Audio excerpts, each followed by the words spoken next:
ornamental fish ma'am, kasagaran patay sa isda. Naman tayo techniques ma'am sa pag-maintain sa conditioning sa isda. More on water change, diet niya, then water temperature.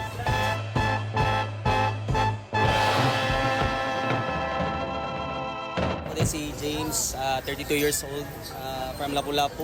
And 6 years ako na business ma'am sa live fish ornamentals. Kung ganahan ka mag-start or mag-hobby learn the basic lang ma'am, na mas maayo mag-tanaw ka sa YouTube na may dagang mga information dito na inyo makatunan.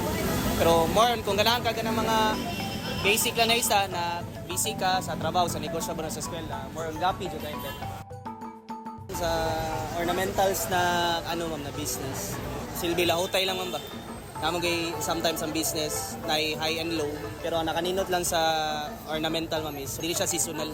So nagi siya kanunay.